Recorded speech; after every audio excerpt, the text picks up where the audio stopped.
Hi friends, நம்ம இன்றைக்கி பார்க்க போகிறது சிம்பிளாக செய்யக்கூடிய தக்காளி சாதம் எப்படி பண்ணலான்னு பார்க்கலாம். அதுக்கு தேவையான பொருள் பட்டை கிராம்பு மசாலா, இஞ்சி பூண்டு விழுது, ஆனியன், நல்லா சோக் பண்ணி ஒரு 10 to 15 மினிட்ஸ் சோக் பண்ணி வச்சுருக்க சோயா, தக்காளி, ஒரே ஒரு பச்சை மிளகா, கொஞ்சம் கருவேப்பிலை, தயிர். Let's start the video. இந்த குக்கர் நல்லா காயட்டும்.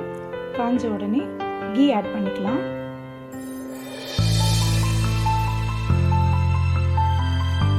ஒரு 2 ஸ்பூன் கீ ஆட் பண்ணிக்கலாம். ஒரு ஸ்பூன்லேருந்து 2 ஸ்பூன் எண்ணெய் ஆட் பண்ணிக்கலாம். நல்லா கொதிச்சதும் பட்டை, கிராம்பு, சோம்பு எல்லாம் ஆட் பண்ணிக்கலாம்.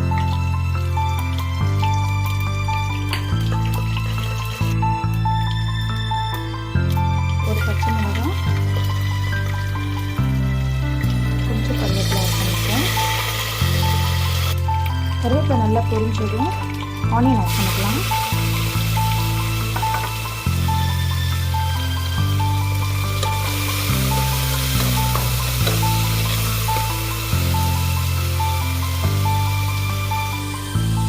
ஆனியன் கொஞ்சம் நல்லா வதங்கட்டும். இந்த டைமில் இஞ்சி பூண்டு பேஸ்ட்டு ஒரு 1.5 ஸ்பூன் போட்டுக்கலாம்.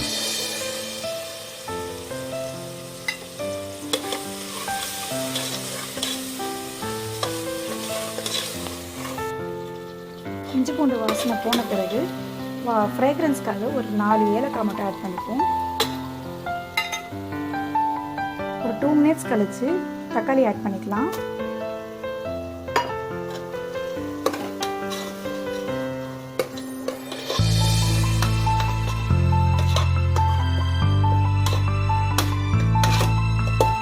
தக்காளி பச்சை வாசனை போகிற வரைக்கும் ஒரு 2 மினிட்ஸ் விட்டுடலாம். அப்படியே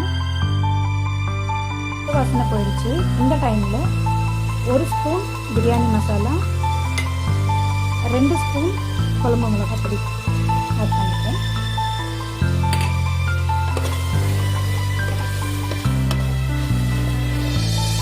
ஒரு 2 மினிட்ஸ் அந்த மிளகாய் நெடியெல்லாம் போகட்டும். இந்த ஸ்டேஜில் ஒரு 2 டீஸ்பூன் கர்ட் ஆட் பண்ணிக்கலாம். கர்ட் ஏன் ஆட் பண்ணுறோம்னா கொஞ்சம் லைட்டாக நம்மளுக்கு டேஸ்ட்டுக்கு நல்லாயிருக்கும்.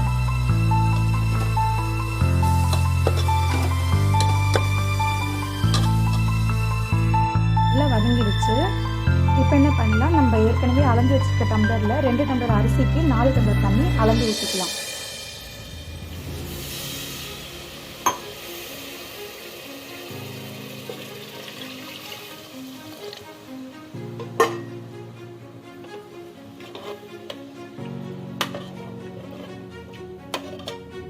தண்ணி நல்லா கொதிக்கிற வரைக்கும் வெயிட் பண்ணுவோம். முன்னாடி சால்ட் ஆட் பண்ணிக்கலாம். நல்லா கொதிக்கிற டைமில் நம்ம என்ன பண்ணுவோம், ஆல்ரெடி ஒரு 10 மினிட்ஸ் சோக் பண்ணி வச்சுருக்க சோயாவை நல்லா தண்ணிலாம் இல்லாமல் நல்லா பிழிஞ்சு அதில் போட்டுப்போம்.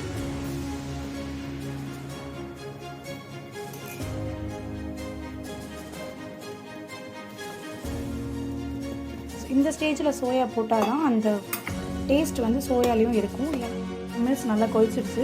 இந்த டைமில் ஆல்ரெடி நம்ம பாசுமதி ரைஸை ஒரு 20 மினிட்ஸ் ஊற வச்சுருந்தோம். இப்போ இதை ஆட் பண்ணிக்கலாம்.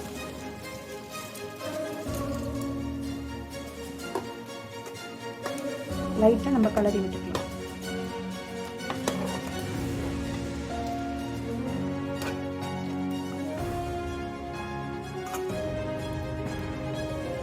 வைக்கிறதுக்கு முன்னாடி கொஞ்சம் புதினா ஃப்ராக்ரன்ஸ்க்காக போட்டுக்கலாம். ஓகே, இப்போ நம்ம க்ளோஸ் பண்ணிவிட்டு 2 விசில்ஸ் கழித்து நம்ம ஆஃப் பண்ணிக்கலாம்.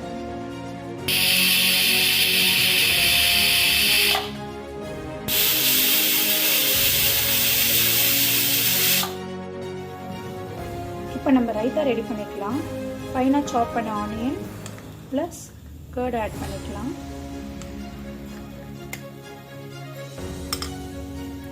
கொஞ்சம் சால்ட் ஆட் பண்ணிக்கலாம். டேஸ்ட்டுக்கு சால்ட் எவ்வளோ வேணுமோ அது மாதிரி போட்டுக்கோங்க. ஃப்ரெண்ட்ஸ், இப்போ ப்ரெஷர் ஃபுல்லாக போயிடுச்சு. இப்போ ஓப்பன் பண்ணி பார்த்துக்கலாம்.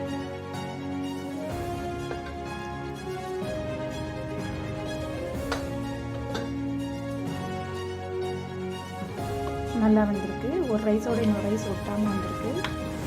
ஸோ சர்வ் பண்ணிக்கலாம்.